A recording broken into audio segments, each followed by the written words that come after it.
É perigoso um avião pousar na água? A resposta é claro que sim. Mas então, como é que o Sully, lá do voo Cactus 1549, em 2009, conseguiu salvar toda a sua tripulação e os passageiros em um pouso forçado no Hudson, bem no meio de Nova York? Senta que lá vem a história.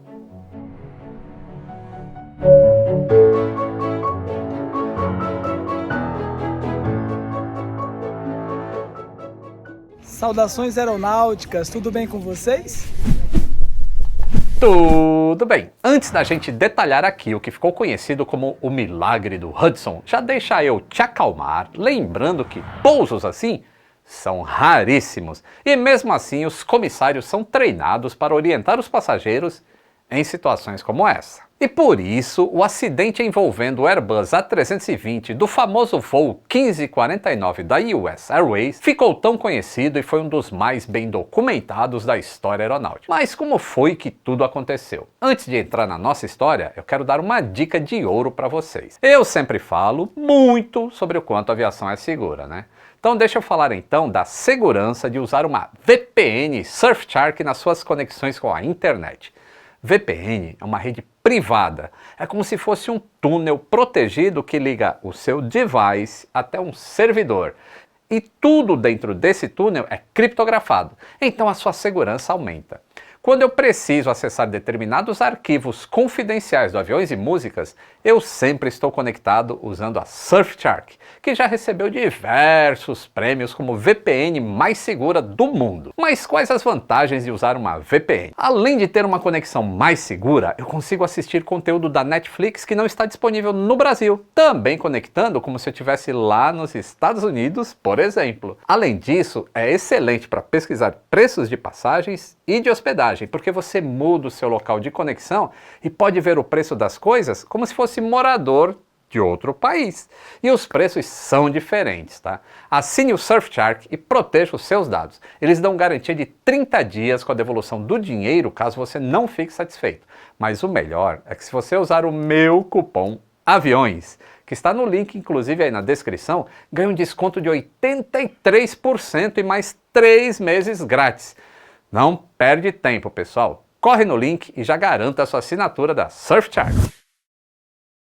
Era 15 de janeiro de 2009, às 15h24 de um inverno rigoroso nos Estados Unidos, quando o Airbus A320 decolou de LaGuardia para Charlotte, com 155 pessoas a bordo. Até aí, tudo bem.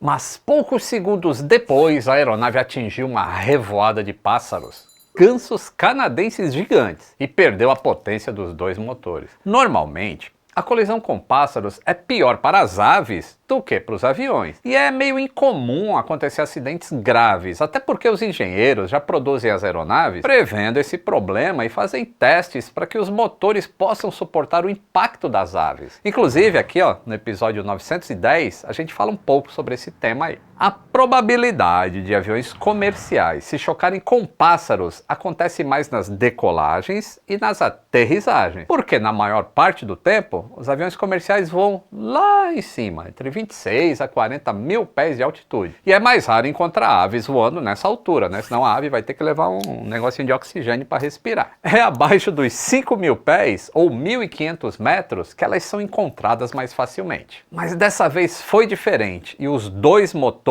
sofreram danos irreversíveis. Os pilotos até tentaram alguns procedimentos para reacionar, mas 14 segundos depois decretaram para o controle de tráfego aéreo: estamos curvando de volta para LaGuardia. A reação deles é impressionantemente rápida, porque existe um negócio chamado Startle Effect, que é aquela necessidade de você se situar e entender o que está acontecendo antes de reagir. É como dizia um amigo meu da Varig, o Enio: onde é que eu sou? Qual é que eu tô? Esse é o Startle Effect. Mas o mais impressionante é a decisão que o piloto toma logo a seguir. Após aproximadamente 2 minutos de conversa com a torre, o avião segue planando e o controle oferece o pouso também no aeroporto de Teterboro, em New Jersey. E o Sully responde assertivamente: vai ser no Hudson. Com a frieza, a calma e experiências necessárias para fazer o pouso mais icônico da história, o piloto avisa para os tripulantes e para os passageiros para se prepararem para o pouso de alto impacto. Ele entendeu que não haveria tempo, energia e altitude suficientes para chegar em nenhuma das duas pistas que foram autorizadas pelo controle de voo. E por isso ele optou por fazer o pouso sobre o rio. Todos os 155 tripulantes e passageiros saíram salvos da aeronave e foram resgatados por diversas embarcações lá no local. E eu acompanhei e reproduzi tudo isso pelo Twitter, quase em tempo real. Agora que eu já contei o final da história e vocês ficaram aliviados, vamos aos importantes detalhes desse caso. O primeiro deles é que ambos os motores perderam o empuxo ao colidirem com os pássaros. E muitas pessoas que fazem o meu curso para perderem o medo de voar perguntam: o que acontece se os dois motores pararem de funcionar durante a decolagem? Vamos lá. O que significa perder o empuxo? Lembra da física que a gente aprende lá na escola? Empuxo em aerodinâmica é, por exemplo, a força produzida por um motor a reação. Quando uma certa quantidade de massa é expelida ou acelerada em uma direção, acontece o surgimento de uma força de reação na mesma direção, mas em sentido oposto. Agora eu acho que você lembrou lá da terceira lei de Newton, né? Para toda força existe uma outra de mesma direção, no mesmo módulo, em sentido contrário. Perder empuxo é isso, perder a reação da força dos motores. E é isso que acontece se os dois motores foram perdidos na hora da decolagem. Não tem mais como impulsionar o avião para frente, então ele não ganha altitude. A partir desse momento ele começa a planar e só perde altitude, tá bom? Outra informação importante: o voo do acidente foi o último de uma sequência de 4 dias de viagens para os mesmos tripulantes. Sem dúvida, havia sido uma grande jornada de trabalho para eles. Os tripulantes, nesse caso, são o comandante, copiloto e comissários. Mas o piloto afirmou no depoimento que a qualidade do sono na noite anterior ao acidente foi muito boa e ele se sentiu descansado durante todo o evento. Na transcrição do gravador de voz da cabine que os investigadores tiveram acesso, às 15h24:54, o controlador local da torre de controle de tráfego aéreo liberou o voo para a decolagem da pista número 4. A decolagem e a parte inicial da subida ocorreram sem nenhum problema. Na sequência, ele informa que o avião está a 700 pés e subindo. O controlador o instrui subir e manter 15.000 pés. Mas às 15h27:10, o gravador de voz da cabine registra o grito do piloto dizendo "pássaros!" E na sequência aparecem os sons de pancada e seguidos por um som estremecedor.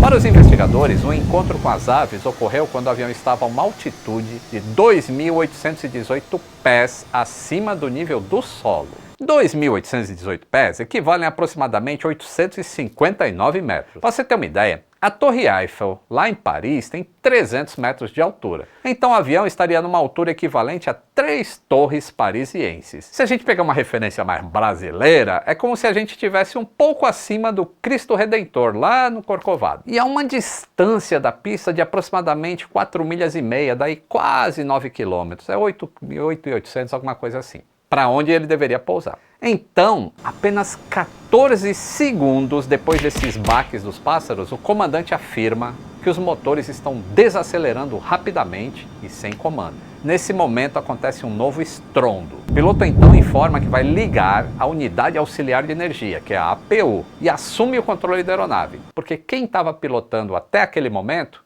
era o copiloto. Aliás, aqui no episódio 685, eu mostro a perspectiva do acidente olhando pelo lado do copiloto, que foi extremamente importante no resultado final desse acidente. Mas como só se fala do Sully, então eu falei primeiro do copiloto, agora a gente vai falar do Sully, tá? Voltando. O APU nada mais é do que uma pequena turbina auxiliar que não gera potência de empuxo, tá? Ela não empurra o avião, mas ele serve para suprir força elétrica e pneumática para o avião quando os motores estão desligados no aeroporto, por exemplo. Você não gosta de ar-condicionado no seu avião? Eu também gosto. Quando o avião está parado no aeroporto, os motores estão desligados. De onde vem o ar-condicionado? Se não for de uma mangueira amarela, é do APU. Assim que o Sully assume a aeronave, era 15h27:28. Ele instrui o copiloto a acessar o QRH, que é o manual de referência rápida, para perda de empuxo dos dois motores, e informa a torre que está voltando para o aeroporto de LaGuardia. O controlador de voo o instrui a virar à esquerda para a proa 220. Esses 220 são os graus de bússola, tá bom, pessoal? Aqui a gente tem um grande momento acontecendo, tá? Primeiramente, é importante a gente notar que tudo isso está acontecendo no minuto 27 ainda, hein? Ou seja, dentro de apenas um minuto, várias decisões estão sendo tomadas pelo piloto, pelo copiloto e pelo controlador de voo. Em apenas 60 segundos, que é um pouco mais do que o tempo que você vai levar para mexer o mouse ou seu dedo, achar o botão de like e deixar o like nesse vídeo. Muito obrigado. Então, às 15h27 e 50, o copiloto começa a parte 1 da lista de verificação de falha dupla de motor e cerca de 4 segundos depois percebe que ele não tem os 300 nós necessários para reacender esses motores em voo. E ele só fala assim: não temos isso. E eles concordam. Para reacender um motor em voo, você tem que ter velocidade, porque o motor está girando ainda. E eles não sabiam nesse momento que os dois motores estavam completamente quase destruídos, tá? Agora sim, são 15h28:05 e o controlador quer saber se o comandante vai tentar pousar na pista 13 de LaGuardia. E ele responde: não podemos. São muitas coisas acontecendo ao mesmo tempo, porque nessa hora eles também notam que o gerador de emergência não está online e nem a energia elétrica. O APU não tinha terminado de dar partida ainda. O controlador de voo oferece um pouso no aeroporto Teterboro, em New Jersey. Assim que o piloto responde positivamente, o copiloto informa que existem falhas no Flight Augmentation Computer, que é um computador no Airbus que atua nos comandos de voo. Seria um dos principais do sistema Fly-by-Wire. O controlador instrui o comandante a virar agora para 280 graus, à direita, para pousar na pista 1 em New Jersey. Mas o piloto responde que não poderia fazer isso. Enquanto o copiloto tenta religar o motor número 1, o comandante avisa ao controlador de voo: vamos estar lá no Hudson. É até difícil o controlador ficar pensando assim: o cara falou isso mesmo, que ele falou que ele vai para o Hudson?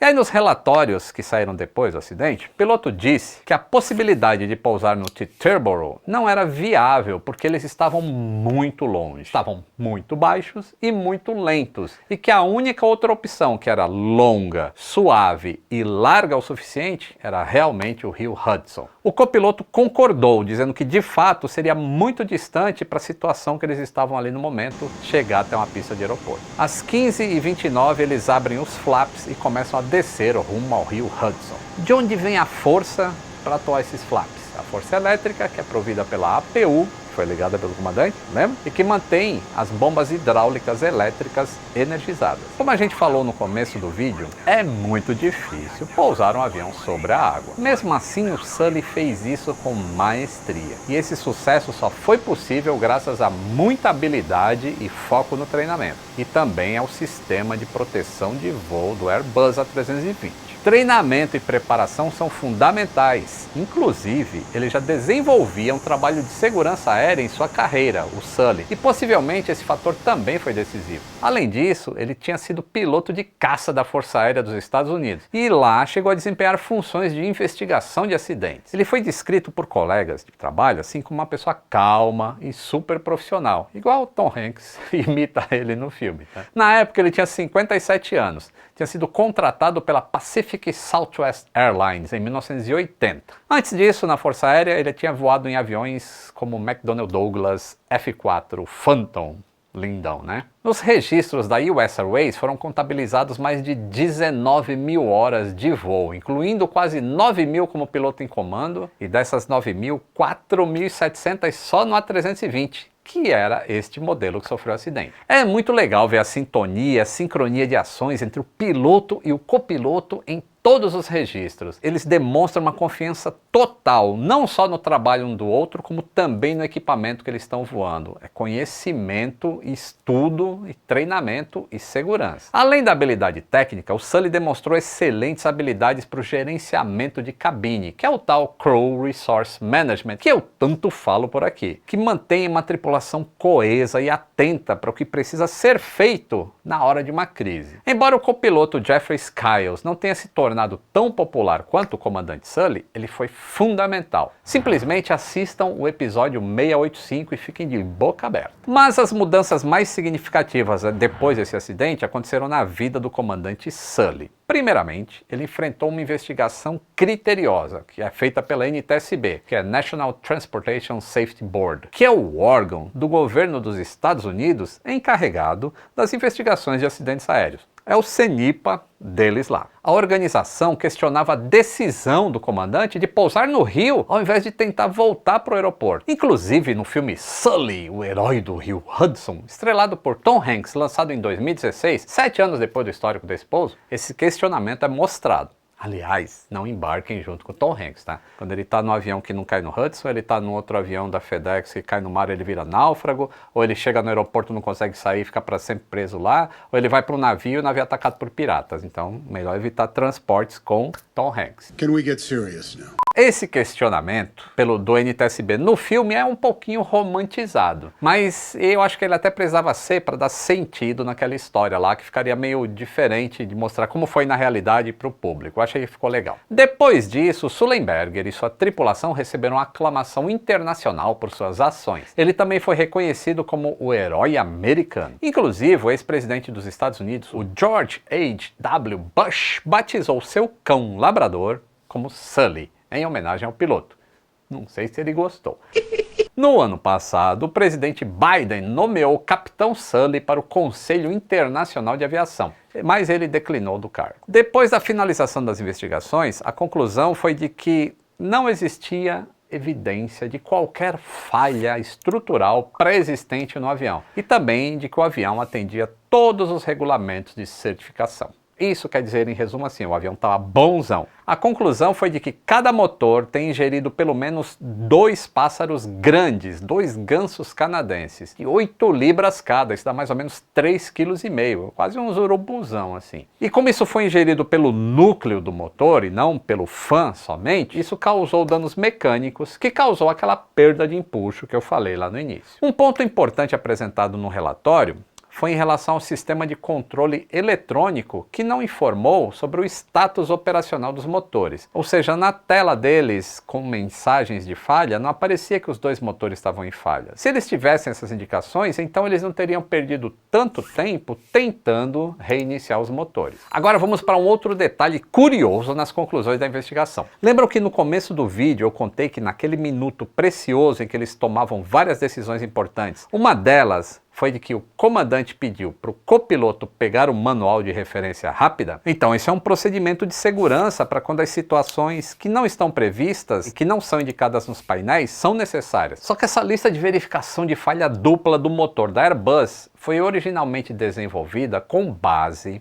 apenas em voos em altitudes mais altas, acima de 20 mil pés, já que os aviões passam a maior parte do tempo lá em cima. A Airbus disse que não considerou o desenvolvimento de uma lista de verificação de motor duplo, falha de motor duplo, para uso em baixa altitude, porque seria bem raro, mas agora aconteceu. Então, essa análise foi muito importante na investigação, especialmente no que diz respeito aos procedimentos do comandante. Porque se uma lista de verificação, um QRH, que tratasse de uma falha de motor duplo ocorrendo em baixa altitude, já tivesse disponível na época, eles teriam mais probabilidade de ter completado a lista. Porque com a lista em altitude, eles não conseguiram completar o que o QRH mandava. Mas mesmo assim, o comandante ligou a PU, como que por instinto, que melhorou muito os resultados finais desse pouso. E no QRH, que tinha lá, como ele era para alta altitude, o APU era uma das últimas coisas da lista.